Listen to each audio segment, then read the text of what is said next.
원피스가 연재 시작한 지 27년 가까이 됐죠. 그 사이에 조로는 아무 일도 없었고 프랑키는 선을 넘고 루피는 제 조카 자전거보다 기어가 많아졌습니다. 얼마 전에 유튜브에서 원피스 근황 영상을 보니까 옛날 생각이 나더라고요. 그래가지고 옛날 이야기를 해볼까 합니다. 악마의 열매. 9살 배춘용은 악마의 열매가 실제로 있는 줄 알았습니다. 사촌형한테 물어봤을 때 사촌형이 악마의 열매는 존재한다고 대답을 했기 때문이죠. 그 당시에 저보다 4살이나 많았던 사촌형의 말은 꼬꼬마 춘용이에겐 골디로저급 신용을 얻었기 때문에 의심 따위 하지 못했죠. 아무튼 고무고무 열매 능력자가 되고 싶었던 춘용이는 모험을 떠납니다. 학교 뒤쪽 산으로 말이죠. 순수했던 춘용이는 4시간 동안 산을 뒤지고 다녔고 안타깝게도 악마의 열매를 발견하고 맙니다. 정의는 변사체가 되었다는 게 증명이 되는 순간이죠. 자, 악마의 열매가 어떻게 생겼죠? 아주 특이하고 요상하게 생겼습니다. 누가 봐도 먹기 싫게. 보통 과일이 그런 모양새를 가지려면 직사광선이 닿는 곳에서 한 달 정도의 시간을 보내야 하죠. 9살 춘용이가 발견한 건 썩은 살구였습니다. 제가 기억하기론 살구가 줄무늬 모양으로 썩어 있었어요. 호박에 줄 긋는다고 수박이 될 수 없는 것처럼 살구에 줄 긋는다고 고무고무 열매가 될 리가 없죠. 하지만 당시 춘용이의 눈에는 이것만 먹으면 하늘섬을 가든 하늘 나라를 가든 뭔가 일어날 것 같은 신비한 비주얼이었기 때문에 그 열매를 입에 넣어버리고 맙니다. 세상에, 악마의 열매를 먹은 춘용이는 도대체 무슨 능력을 얻었을까요? 춘용이는 이 세상에 믿을 놈의 새끼 하나 없다는 교훈을 얻었습니다. 요즘 메이플에서 하이퍼버닝 이벤트를 하더라고요. 테라버닝을 250레벨까지 해주는. 그래서 요즘 가끔 하는데 사실 메이플이라는 게임은 춘용이에게 아주 아픈 상처입니다. 그리고 오늘은 그 이야기를 해볼까 합니다. 사기! 옛날였죠. 춘용이가 12살이었던 때로 돌아갑니다. 바야흐로 오르비스로 가는 배에서 크림슨 발록이 나오고 캐릭터 만들기 전부터 주사위를 돌렸으며 지방분에 갇히면 그마저도 다시 키워야 했던 때로 말이죠. 어린이날 선물로 춘용이는 문화상품권 10,000원이라는 거금을 받습니다. 개뎀에 질러서 용발톱을 살지 메이플에 지를지 고민을 하던 춘용이는 생애 처음 뇌전 수리검을 써보겠다는 다짐 아래 메이플에 지르기로 결심을 하죠. 그 당시에 저와 거래를 하려던 사람은 추억의 근본표도 복장을 하고 계셨고 물어보지도 않았는데 자기는 이래서 메이플을 접는다 하면서 뇌전을 파는 이유를 열심히 설명을 하셨는데 지금 생각을 해보면 주둥이를 가만히 냅두지를 못하는 사기꾼 새끼였습니다. 그리고 아직도 기억이 나는 스카니아 8섭 헤네시스에 있는 마야 집으로 갑니다. 옛날에는 마야 집이 진짜 작았거든요. 그래서 한낱 데이터 쪼가리인 마야지만 그래도 누군가가 내 옆에서 나를 바라봐주고 있구나 라는 안도감에 춘용이는 그만 캐시 10,000원어치를 먼저 지불을 해버리고 맙니다. 세상에. 그리고 뭐 뻔하죠. 상대방은 확인을 해보겠다면서 나가요. 그리고 안 돌아옵니다. 10분쯤 지났을 때 그제서야 춘용이는 깨닫습니다. 내가 사기를 당했구나. 춘용이는 사기꾼이 미웠습니다. 하지만 화를 풀 사기꾼이 눈앞에 있을 리가 없죠. 도망갔으니까. 그래서 그 화는 온전히 마야에게 향합니다. 마야 입장에서도 빡칠 거야. 안 그래도 지 집에 들어와서 몸도 안 좋은데 초딩이 지가 사기당해놓고 자기한테 화를 푸니까 정말 할 수만 있다면 세비지 블로우를 갈기고 싶었을 거예요. 아무튼 우리의 춘용이는 멍청하지만 그래도 인내심이 강한 아이입니다. 2시간을 기다립니다. 거기서. 그리고 놀랍게도 사기꾼이 돌아옵니다. 무려 2시간이 지난 다음에 말이죠. 춘용이는 생각하죠. 무슨 일이 있으셨구나. 이 사람 사정도 모르고 무조건 욕부터 한 내 자신이 너무나도 믿고 부끄럽다. 뭐야 씨발 아직도 있네. 요즘 초등학교 수학여행 어디로 가나요? 경주? 제주도? 커엽네요. 전 북한으로 갔습니다. 북한 1편. 무슨 초등학생이 북한으로 수학여행을 가냐 이러실 수 있어요. 근데 진짜 그랬어. 내 동년배들은 알잖아. 말도 안 된다고 생각하는 거 이해합니다. 저도 그랬어요. 그때 당시에도 북한이 착한 게 아니었어요. 그래서 북한에 갔다가 큰일 나는 거 아니야? 하는 생각이 그때 당시에도 지배적이었고 근데 이왕 한번 가는 수학여행 특별한 곳 가고 괜찮겠다 싶어서 결국에는 가기로 결정이 됩니다. 지금 생각하면 어이가 없죠. 수학여행으로 임펠다운을 가자고 해도 특별하고 좋네 하면서 따라갔을 거야. 자, 수학여행 당일 반별로 버스를 타고 국경으로 가죠. 제 기억으로는 북한 들어가기 전에 텐트 같은 게 쫙 펼쳐져 있는 곳에서 북한군들이 소지품 검사를 다 합니다. 그리고 검사를 하는 동안 옆에서 실제 총을 들고 있는 군인들이 경계도 하고 있고 분위기가 좋은 편은 아닙니다. 그리고 기억나는 건 초등학생이라고 소지품 검사를 절대 대충 하지 않았던 거랑 제 앞에 있던 키 큰 외국인이 방구 껴서 눈물 난 거. 도대체 뭘 먹어야 학문에서 시에스탄이 나올 수. 아무튼 검사가 다 끝나고 다시 버스를 타고 이동을 하는데 국경 근처 길가에 총 든 북한 군인들이 살벌하게 쫙 서 있어요. 근데 우리 학교에 어떤 애가 핸드폰으로 북한 군인 사진을 찍은 거야. 세상에. 혼자 지로보 센세 오늘도 연전 연승하시죠. 그래서 갑자기 북한 군인이 버스를 팡팡 치고 멈춰 세웁니다. 분위기가 어떻겠어요. 에이스 초상 2번 치른 정도의 분위기가 형성이 됩니다. 그리고 아무리 트롤 짓을 했다고 해도 사진 찍은 애도 그냥 애잖아요. 그래서 울면서 빌고 난리가 나요. 그래도 다행히 해코지를 하거나 그러지는 않고 핸드폰 가져가서 사진을 싹 다 지우고 선생님의 15Z 플립을 받고 난 다음에 경고와 함께 상황은 종료가 됩니다. 정말 즐거운 수학여행이다 그죠? 그리고 버스는 다시 달려서 저희 수학여행의 찐 목적지인 금강산에 도착을 합니다.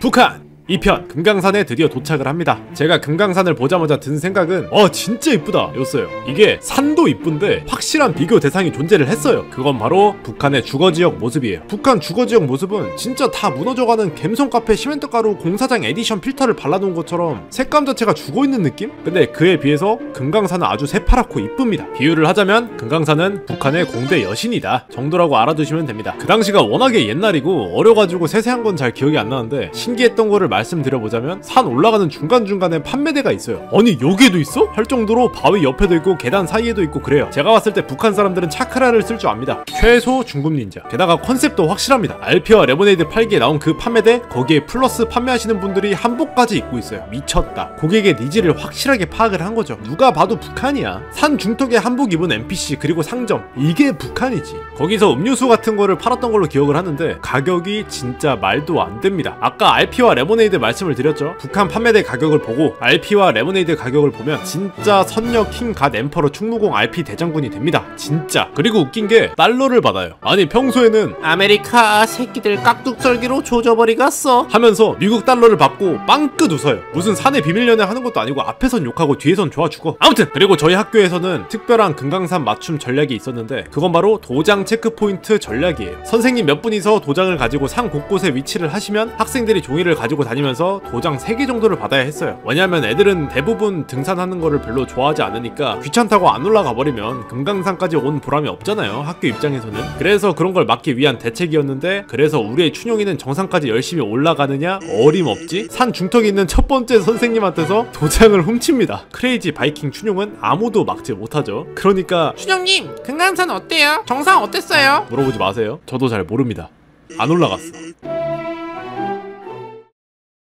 춘용이는 유치원생이던 시절 코리안 고담시티 신림동에서 살았었습니다. 요즘은 어떤지 모르겠지만 그 당시 신림동은 진짜 무법지대 그 자체. 골목길마다 양아치들이 모여서 입에 담배를 물고 화이트 블로우를 뿜어내곤 했습니다. 이 악랄한 코리안 고담시티에서는 미취학 아동인 유치원생 춘용이도 전혀 안전하지가 않았죠. 삥뜯기! 강자만이 살아남을 수 있었던 2000년대 초반이자 춘용이가 6살이던 시절 친구 집 근처 놀이터에서 신나게 놀고 저녁 먹으려고 집으로 돌아가는 길에 주유소 옆에 좁아터진 골목길에 덩치도 크면서 굳이 낑겨서 열심히 유대감을 형성하고 있던 불량배 2명이 춘용이를 갑자기 샤라웃을 합니다. 친구야 잠깐만 일로 와보자. 춘용이는 어렸지만 그 한마디 속에 담긴 위화감을 캐치하기에는 충분히 똘똘했습니다. 친구라는 긍정적인 단어 선택과 잠깐이라는 시제를 이용함으로써 언제든지 어린 춘용이가 원할 때 나갈 수 있을 것만 같은 문장을 만들었지만 차에 피주머니를 달고 불 나오는 기타를 연주하면서 드라이브를 즐길 것 같은 험상궂은 엉아들의 비주얼은 어린 제가 그런 말에 집중하는 것이 아닌 주머니 속 지갑 사정을 걱정하게 하기에는 충분했죠. 그래도 어리니까 무슨 짓 하겠어요? 하실 수도 있습니다. 하지만 제가 뭐라고 했죠? 그 당시의 신림은 코리안 고담시티입니다. 다만 진짜 고담시티와 차이가 있다면 배트맨이 없다는 거. 그걸 잘 알고 있던 춘용이는 서둘러서 형들한테 갔죠. 그러자 엉아가 얼마 있냐고 물어봅니다. 근데 솔직히 6살 꼬마애가 돈이 얼마나 있겠어요. 있어봤자 동전이 몇 개 있었던 것 같은데 한 200원? 그거라도 주섬주섬 꺼냅니다. 근데 애기가 주섬주섬 200원 꺼내서 주고 이랬더니 형들이 미안했나봐. 춘용이한테 앞으로는 여기 위험하니까 이쪽으로 다니지 말라고 조언을 하더라고요.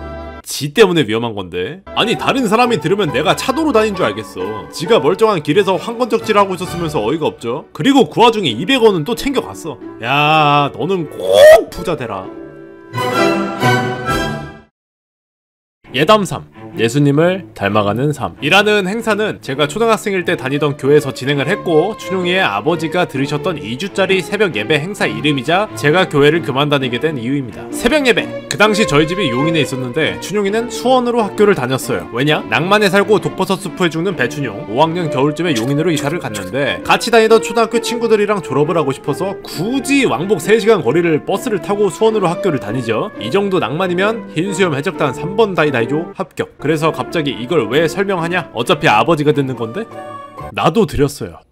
나도. 아버지가 온라인으로 새벽 예배를 드리셨는데 컴퓨터가 하필 제 방에 있었습니다. 그래서 아빠가 맨날 같이 듣자고 깨워서 같이 들었어요. 맨날. 처음엔 들을만 했어. 맞아. 그런데 안 그래도 왕복 3시간 거리를 통학을 하려면 6시 30분에는 일어나야 하는데 4시 반에 일어나서 새벽 예배를 드리고 바로 씻고 준비를 해서 학교를 가는 걸 하니까 한 일주일 정도 지났을 때 세상이 좀 이상하게 보이기 시작합니다. 천국이었든 지옥이었든 현실에선 찌질했던 내가 전설적인 용사님이 되어 세상을 구할 수 있는 힘을 가지게 되는 이 세계였든 평소랑 다르게 보이고 내 앞에 서 있던 게 아빠인지 천사인지 정령술사 하이엘프 히로인인지는 몰라도 피곤에 쩔어서 일상생활에도 조금씩 지장이 갈 정도로 상태가 이상해지죠. 결국 옆에서 보다 못한 엄마가 오셔서 이 전쟁을 끝내주신 덕분에 예담삼 11일차에 춘용이는 종을 치고 퇴소하게 됩니다. 예수님을 닮아가는 게 어떤 건지 아직도 잘은 모르겠지만 예담삼 프로그램이 마냥 한 달 정도 했다면 다른 건 몰라도 예수님의 바이탈 사인 정도는 닮을 수 있었을 것 같네요. 춘용이가 10살 때쯤 일이었습니다. 학원에 지각을 해서 막 뛰어가고 있었어요. 학원 건물에 도착을 해서 엘리베이터 버튼을 누르고 엘리베이터가 열렸는데 안에 비둘기가 타 있었습니다. 비둘기! 진짜 말 그대로 비둘기가 엘리베이터를 타고 있었어요. 엘리베이터에 갇혀있던 게 아니라 엘리베이터를 이용하고 있었어요. 가만히! 그래서 그냥 계단으로 갈까 하다가 학원이 7층에 있어서 그냥 엘리베이터를 타기로 하죠. 7층을 누르고 쭉 올라가는데 아니 비둘기가 얌전히 앞만 보고 있는 거예요. 진짜 사람처럼. 과장 조금 보태서 날씨 물어볼 것 같아. 아니 근데 그렇다고 해도 무섭잖아요. 애초에 야생동물이랑 밀폐된 공간에 있는 거니까 10살짜리 꼬마 애가. 그래서 잔뜩 경계를 하면서 엘리베이터 벽 쪽에 달라붙어 있었는데 7층에 도착을 합니다. 엘리베이터 문이 열리고 내리려는데 비둘기도 7층에 볼 일이 있었나봐. 서로 내리려다가 깜짝 놀라서 멈칫합니다. 아니 사람끼리 서로 가는 길이 같아가지고 부딪힐까봐 멈칫거리는 것도 아니고 비둘기랑 이직거리를 하고 있는 게 그 당시에도 어이가 없었어요. 근데 어떡해, 학원 늦어서 빨리 가야 되는데. 그래서 그냥 나가야지 하는데 비둘기가 양보를 해줍니다. 오, 내리세요. 분명히 아까까지만 해도 내리려고 했던 비둘기가 절 빤히 보면서 비켜주길래 그때 후다닥 내리고 비둘기도 내리라고 엘리베이터 문을 잡아주니까 그제서야 내리더라고요. 야, 배운 놈이야. 생각해보면 갈 때 인사도 한 것 같아. 보통 놈이 아니었거든. 고고, 안녕히 가세요. 비둘기야, 잘 지내지? 살아는 있고 다음에 또 보면 내가 새우깡 쏜다.